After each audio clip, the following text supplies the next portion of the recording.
Welcome to Writer Talks, where you get to meet the winners of short story contests here at Two Sisters Writing and Publishing. I'm Elizabeth Ann Atkins, and I am so excited to introduce you to Linda Lenhoff. She can write a short story with fun, energy, details, and a powerful message. I'm so excited to introduce you to Linda Lenhoff. Welcome. Thank you, Elizabeth. Thank you for that lovely welcome. It's quite You're here. welcome. So, Linda, you are in the San Francisco Bay Area and you are a writer and an editor, and I'm in Michigan, and I am so delighted. I want everybody to go to our website and read The Perfect Cup of Coffee because this short story is so fun. Can you talk about your inspiration for it? Oh my gosh, I wrote this short story in a class I was taking with a professor I was very fond of, and I I think I was inspired by just boyfriends and men who want you to do things very specifically. Mhm. I am not married to that sort of person, thankfully, um, but I know they're out there, and I wanted to set something in a little coffee shop or a little, Starbucks type place. And the person meets a guy, and you can't tell at first how particular people like this are. But I wanted it to get more and more strenuous upon her, the relationship, still be funny because I like to write everything funny, and then come to some sort of satisfactory ending. My first ending was very violent. Yeah, and my professor said, you may not do that. You cannot do an O. Henry surprise ending. So I made it, and I was like, oh, Ooh. darn. But I changed it so that the ending would be very, very small, um, but meaningful for both her and the guy when he learned of it. So it was good advice, as most of her advice was, and I So just had fun with it. I love it. I don't want to give away the ending Okay. because it's just so fun, but the guy is a total control freak, but Yeah. you brilliantly Oh, you show, don't tell. And that's one of the top rules of good writing is you show by his behavior around coffee making yeah. and how he inflicts his rules on her. And you write with the six senses, like you can, if I feel like I'm there, I can smell it, I can see it, I can hear it, I can feel the undercurrent of tension. It's brilliant. Love it. And it's short. I don't know how It, many words it is, but yeah, it's it's on the shorter side. I feel that's really important, to write about a sense of smell and hearing. Um, I know Hemingway was famous for that, but many women writers are famous for that as well. And thank you. so to writers, don't forget, what does it smell like? And that's if that, that setting of that coffee shop. I mean, I can smell that when I think of it. I love that smell. I'm not that fond of coffee, but I love that smell. Uh-huh. And so the smell, what sound does it make when they're stirring and there's Mhm. grinding of coffee Yes. beans? So it's all very, um, you can feel it in lots of different ways. I like to put that in stories because it really brings you in. It's just more fun too. Yeah, Kitty thinks so too. Kitty wants part of the Oh, action. hi. Yes, you may see some kitties coming across. Okay. They're home. I'm just leaving. Beautiful, beautiful. So, Linda, can you talk about your writing process?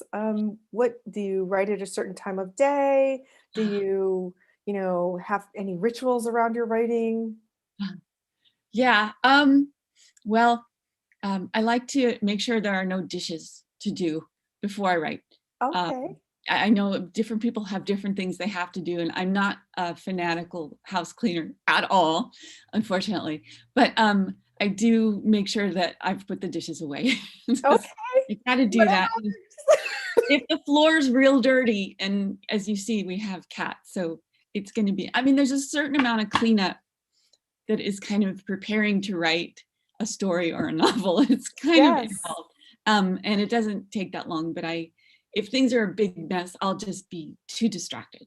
I hear So you. That's feng shui. Clutter is clutters that what that is? physical Yeah, clutter clutters the mind. a If I polite straighten word. my office, I mean, my writing is more crisp. It's better. Yeah, but everything is still a total mess around me. But I'm used to that. And so then starting to write. Well, right now, I've been working a full-time job for the last several years. So writing is tricky. There were a few years when I took off just to write. And the secret to that for me was to be sitting in my chair from 9 to 12. Mm. Get lots of cups of tea and things like that are okay. But generally speaking, I had to be in that chair from 9 to 12 with an open file in front of me. And hopefully I would write something, but some days I actually didn't. And no social media, no nothing open but the file. That is the best advice I have for people is different people call it different things like butt in chair or whatever it is. But really, that is your writing time if you're lucky enough to have that. And I was for a while. And that's how I wrote my first novel, which is a funny story because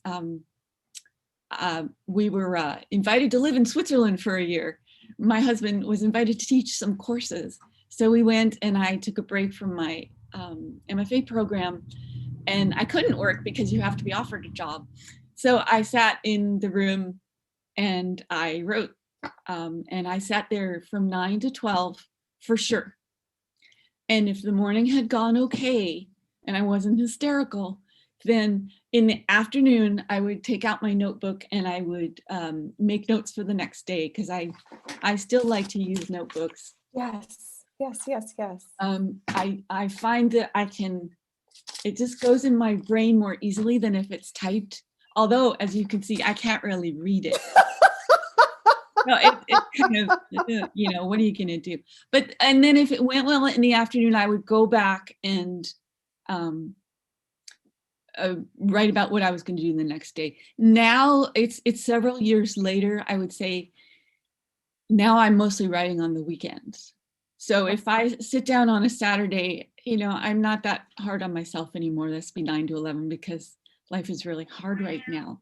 So when I can sit down and write for a while. If it went well, then I can come back in the afternoon now and often do some more writing. If I'm revising a book, I find that I'm more interested in doing that at all different times of day. And I might even have a work day and then come back and work on my book at night. But I'm not a high energy person. So I feel for everyone else who doesn't have enough energy to write right now because it's very hard. What's hard? Do you mean during the pandemic?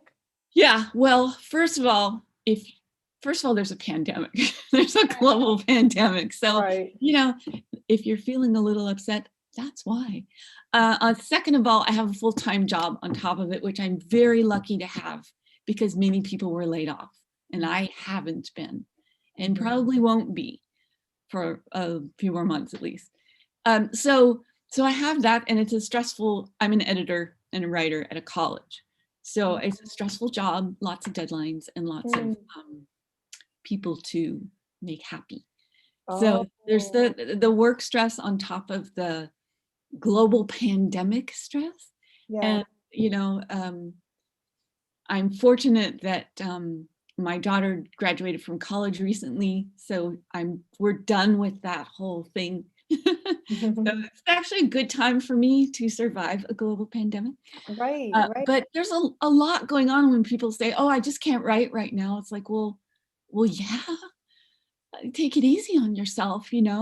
Try to set yourself try to set yourself a time when it's yours to write, and then try not to beat yourself up when you can't, or if you can, That's because wonderful. beating ourselves up is so easy for us.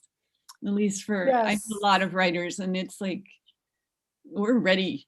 We're ready to do that. So Yes. Oh, yeah. Linda, you know what? I love what you're saying because my whole thing has been hashtag quarantine and write because now we've got this time and we're home. But that is the truth for a lot of people are writing their books right now. Yeah. However, the stress of all the different factors and layers of this Yeah. pandemic, I know that during really stressful periods of my life, I would sit down to write, and it's like the air was dancing in front of me. I could not make a sentence. Yeah, it's gonna happen that, Mhm, I hear all these people who have time to write. I actually don't. But if you do, try to try to set yourself that time so that you don't worry in that time. mhm. I used to have a thing where if I get overly worried, I assign the worry to, like, okay, between 4:30 and 5, that's when I'm gonna worry. And then you try. Yeah, this is like something a therapist told me, I'm pretty sure.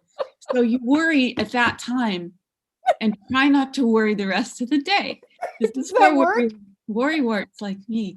Um, and so if you're worrying at 9:30 when you're supposed to be writing, you just have to try to tell yourself, this is not my time for worrying. That's for later in the day. And What? sometimes it works and sometimes it does. It's like, no way. Depends how big your worries are. If they're Oh, small worries, a lot of times you can teach yourself to set them aside. I mean, it is a pandemic, so we have major worries, but mhm. it does work for smaller ones. Do you find, Linda, though, that the act of writing is a retreat or an immersion into your imagination to help forget about stressful things? Sure. Yeah, well, that's I think why we do it. Um, it's I can get into the zone, but I don't always. So when I sit down to write, I'm not necessarily excited because it's like that, it's like sitting down to a task. You're sitting down and go, okay, I have to write.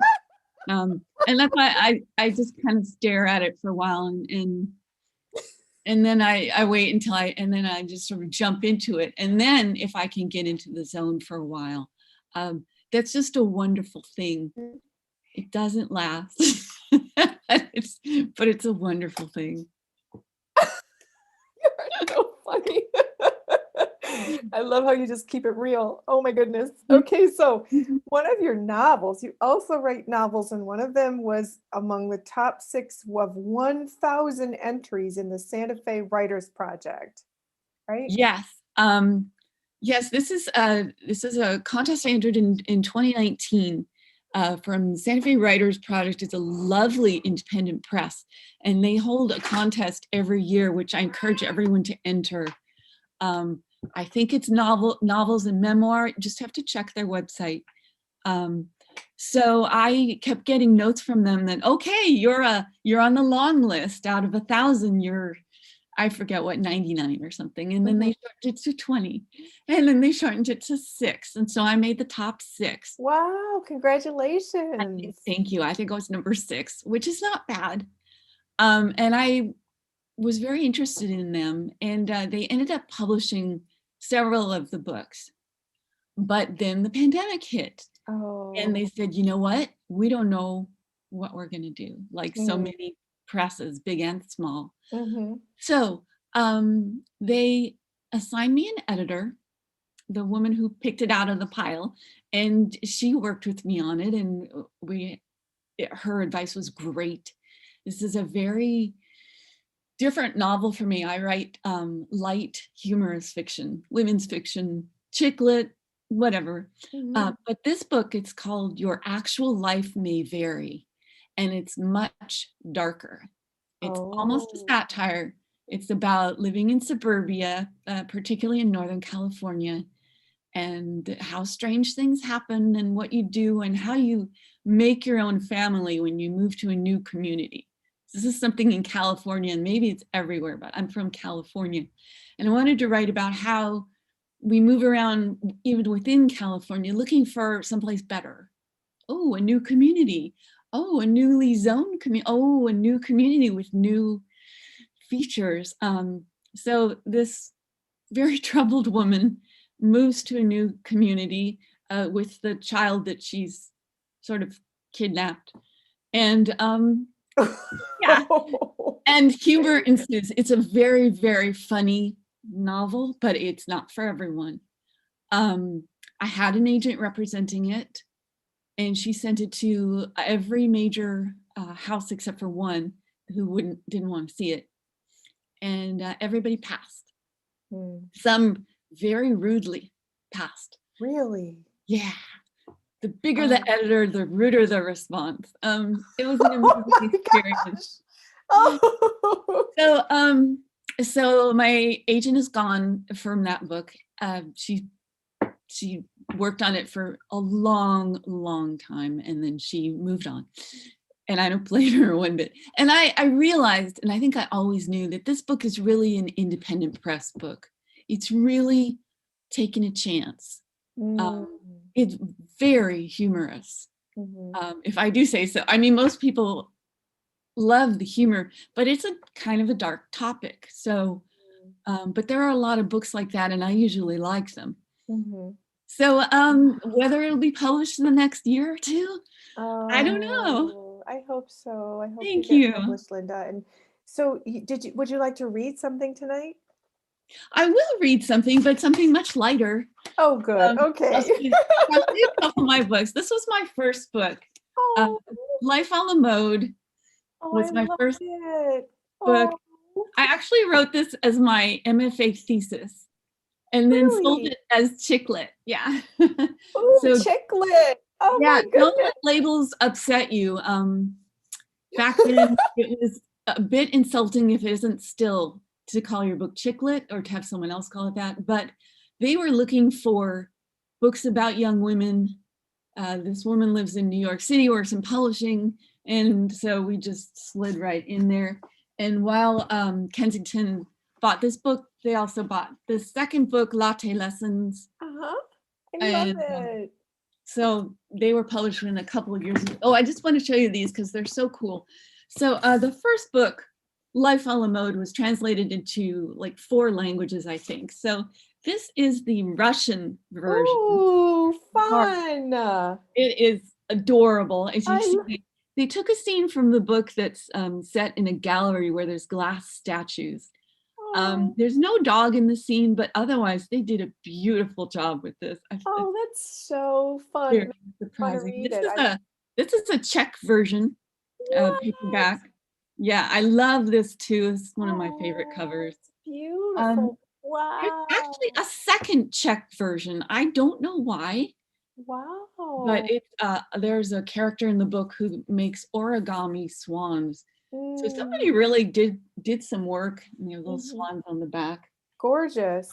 I just I just love those. I had to Oh, buy those from like other countries. yeah. Oh, really? What a fun angle to your writing career. Oh my Yeah, gosh. it's really nice to have those. But so I'll read you. Latte Lessons was my second book. It's a very fun book set in Venice, California. Young, they're about 30 years old, and the main character works in a small advertising agency, and she's a copywriter, and it's very small. And this is, of course, based on a job I had. Most of the first 2 books were based on jobs I had in the publishing field, although this one was set in advertising. Oh, So okay. I'll just read you a little bit. Chapter 1, it's called What Love Connection. Ooh. My friend Jackie recently acquired a list of all the single men in our town who are between the ages of 24 and 45, which she somehow feels is the correct age range for 2 just turned 30 years old. 30 years old, that would be us. I'm not too sure how she came across this convenient information, but I'm not complaining either. Jackie works with political campaigns doing demographics, creating inventories of potential voters and their ages, incomes, and other data that they probably prefer to keep secret. So I've seen lots of lists around her house, besides the ones that say milk, cheese, cookies. This list, though, is the first one we've ever read together, with a bottle of wine ready to mark the right spots. Hmm. We're going over the pages tonight, spreading them out on Jackie's blue hypoallergenic rug. We leave a trail of stone ground crackers from eligible bachelor to eligible bachelor. Jackie especially noticing the more British sounding names, me trying to avoid any more Daves or Andys. We know what we want.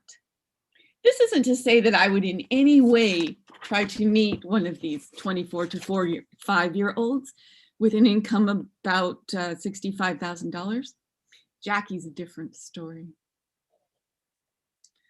Let's see, what next? That's really fun. Wait, there's more, but I can't figure out where I'm going. Oh, this list has something to do with the New Yorker magazine subscribers, and Jackie insists they are all local. Some names may also appear on a list Jackie has of Playboy subscribers, but naturally we will scratch them off as possibilities. We have standards. So I think I'll just stop there. It's just a couple of paragraphs. I write a lot of dialogue. I loved, there'll be a lot of dialogue coming. I love the dialogue that you have. It's just, you know, it has such double meaning, double significance, you know, and that's the mark of an excellent writer, because you're showing and not telling. Thank you. I love writing dialogue. Both of the two first books are very dialogue heavy. I love writing characters. And what's your tip for other writers about how to write good dialogue? Because a lot of times new writers write very stiff, formal, unrealistic dialogue. That's not how we really talk. Well, one way you could do it is to simply use your friends as characters, change their names, and listen for voice patterns. I started writing dialogue because I wanted to write for television, which I didn't end up doing, but I wrote a lot of scripts, and I was trying to match the dialogue of characters in television shows. So, you know, if you use already established television shows, then you've got to get their dialogue just the way their dialogue is. So you might want to try really listening to how do people talk. My friends speak very differently from one another. Some people speak very formally and don't use contractions. Some people, I mean, I'm from the San Fernando Valley. People just talk from the San Fernando Valley, will say anything, and very casually usually. So listen to how people talk, and try to copy them. And I mean, see, can you copy the way your one of your friends speaks? Write in different people's heads. Put yourself in your friend's head and write as her, write as him, write as your teacher, until you can hear their voice. You really need to hear their voice to get the dialogue right. And when you establish characters, part of what you're doing is establishing, how does that person speak? Yes. What are her, how does it go? What do you hear when that person, I mean, you speak a certain way. I talk, just talk, and you have to listen first. And then a great tip that isn't mine at all, but is to read your writing out loud. Oh, why? This is really hard for me. I'm very uncomfortable doing this because you have to listen to how it sounds. Because if it sounds bad, it's bad. It's really simple. It's bad. It's bad.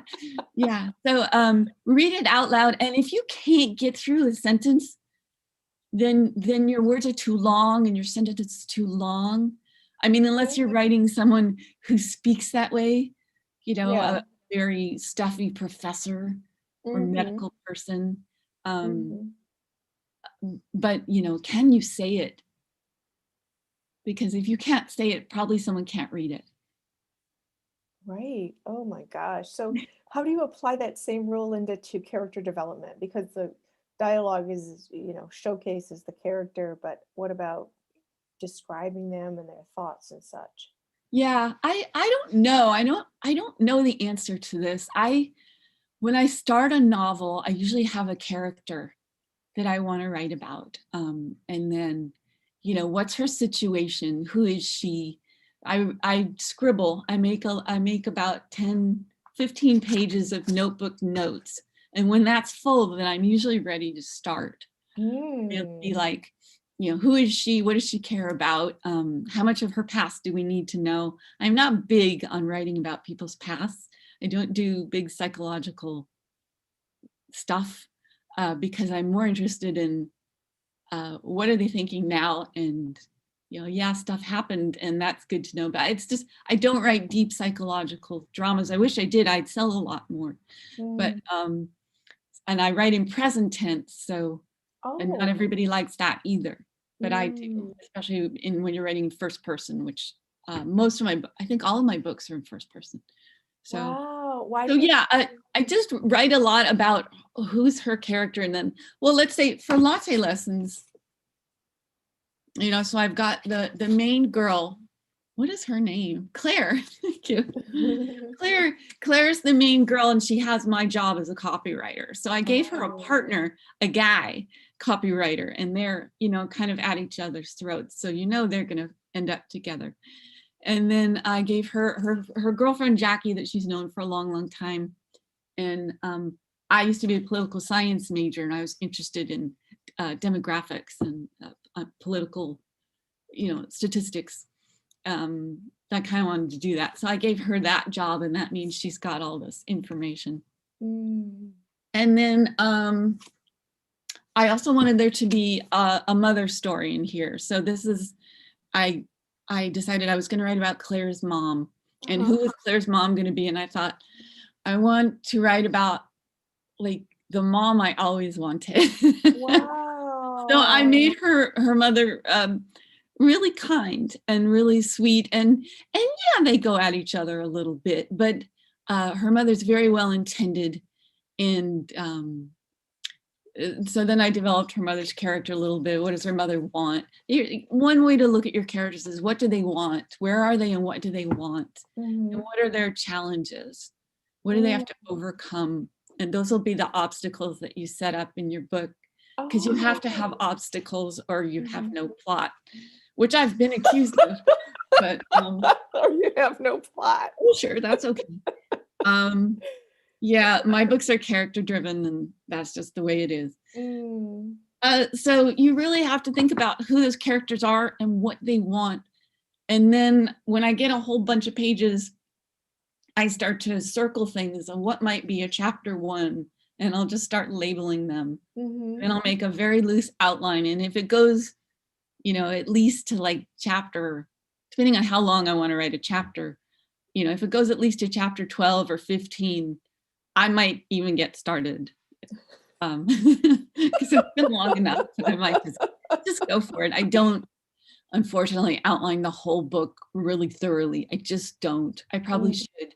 I'm just not one of those people who can do that. I just have to start at a certain point. It's like, because they're talking. Once they're talking, they really need to get started. I've got their voice, then, let them, and then, so you can throw that into your first draft, and then your second draft, you go back and you say, okay, well, what's this huge gap that's here that didn't, connect them? And then you can go and write all of that and revise what you have and keep working on it. But for me, I need to get started at a certain point or I lose heart. Oh, wow. So there's a saying, there's pantsers and there's planners. Pantsers go by the seat of their pants, and planners have everything meticulously outlined. Yeah, I'm probably right in the middle there. Oh, okay. I need to feel like I have enough there. And it's just a visual thing about how many words, how many pages that I filled out full of stuff. And a lot of it I don't use. It's just taking me somewhere else. And once I have the characters and what they want, and what's going to happen to them, more or less. And now it comes together more easily, of course, now that I've done a few. I just finished another romantic comedy. So when I couldn't sell the dark comedy, I decided, okay, I got to write something light again, because it was pretty heavy. So I've written another romantic comedy. It's called The Girl in the 67 Beetle. Ooh. Yeah. And she drives around Santa Monica, California in her 67 Beetle. And she is the art director for a children's publishing company. And she's tasked with rewriting Goldilocks. And so she's been divorced for a year. She's in her early 30s. And she finds herself suddenly encountering 3 men who are interested. and interesting. And one is a little too old, but very attentive. And one is a little too young and very good looking. And one is just right Mm. to her friends and family. Mm. But so she gets to decide what is just right Mhm. these days. And does it have to be what you think it is? And while she's doing this, she's revising her storybook of Goldilocks. And so she's reflected, you know. Oh, I love that. That's And so it's, fun. oh, thank you. And Wow. that was going to be published this summer. That's the one Uh-huh. that fell apart. Oh, It's sort of a sad story, but it's just, I think all of these stories are really interesting for people to know. So, you know, I've had 2 books published, and this is another book in line with that one, but it's a different time. It's several years later now. And I wasn't able to find an agent for it uh, for a while. So I sent it to an indie press that I had heard was looking for this. They accepted it, and they assigned me a lovely editor. And she and I are great friends now, and we worked together and then handed it over to the publisher. And the publisher became very difficult oh, and was making sort of strange demands. And I asked my writers group what to do and people I knew, and they said, get out. oh my goodness. See if you can terminate the contract. They hadn't paid Wow. me anything. There was not going to be an advance. It was not that different from self-publishing, Hmm. which is a good avenue for a lot of things. I'm Right. not knocking it. I just like the idea of publishing with a group, but it got weird. And Oh, they ended the contract when I requested it, and people tell me I'm very lucky. So wow. That's a big lesson learned. Thank you for sharing it's just, that. you know, the whole thing of publishing, you know, there's writing and that's hard. And then there's publishing and that's like nearly impossible. Mm, It's just this whole world of very difficult situations. And sometimes it goes well and sometimes it doesn't. And you really have to, you know, enjoy what you can. So mhm, when good things happen, whatever it is, celebrate that is what I tell people, you know. mhm. So that book now it's back with agents again, and one agent Oh, is reading the good. full manuscript. So who Excellent. knows what will happen with it? But Well, Linda, I hope good things happen for oh, you. thank I mean, you. it sounds like you've put so much time and energy and you're Yeah. so talented. Oh, Everybody, thank please go to twosisterswriting.com/winning stories and read The Perfect Cup of Coffee by Linda Lenhoff. You will just be delighted. And I don't know, it's a 5-10 minute read. It's just fun, but it packs a powerful punch with you. the meaning behind it and the relationship style dynamic that you expose. So, Oh, thank and then you. it has that surprise jab at the end. Yeah. Awesome. Linda, is there anything else you'd like to share about Oh, writing? I don't think so. Don't give up. I will tell you that it took me 7 years to get my first book published Wow. between finished date Mhm. because I would send it out to agents and they would pass and it would add up 30, 40 agents. And I'd say, forget it. I can't handle this. I'm very Wow. thin skinned, um, which makes it very hard. Most people are. Mhm. And I would give up for a while. And then I would see something on the market that's like, well, that's like what I wrote. And I'd try again. And I would, you know, not necessarily get anywhere. And I'd give up again. So one day I was reading a book that was actually a Christian fiction book, a lovely little novel, and not something I would normally pick up at all. But sorry, cat fight. But I read it and I thought, who's the agent on this? And I wrote to her and I said, this isn't quite that, but it's funny. Would you like to see it? And she had just come back from a book expo where she had learned that Kensington was looking for light, funny books. And she said, send it to me. She sold it right away. Oh, wow. So 7 years later, Wow. don't give up. Don't give up. That's What about wonderful advice, Linda. Thank oh, you thank so much for joining me here with all your wise tips and insights on writer talks. thank you so much. It's been You're great. welcome. Thank you. And all of you, thank you for joining us tonight on Writer Talks, where you get to meet the winners of the short story contest, like Linda Lenhoff, who are published in our annual anthologies of international writers. I'm Elizabeth Ann Atkins of Two Sisters Writing and Publishing, and we wish you happy reading and happy writing. Please do go to twosisterswriting.com/winning stories and read The Perfect Cup of Coffee by Linda Lenhoff. I guarantee you will be delighted. So thank you for watching. Please do like, share, subscribe, comment, and check us out every Monday evening, 7 o'clock Eastern Time here on Writer Talks. I'll see you next time.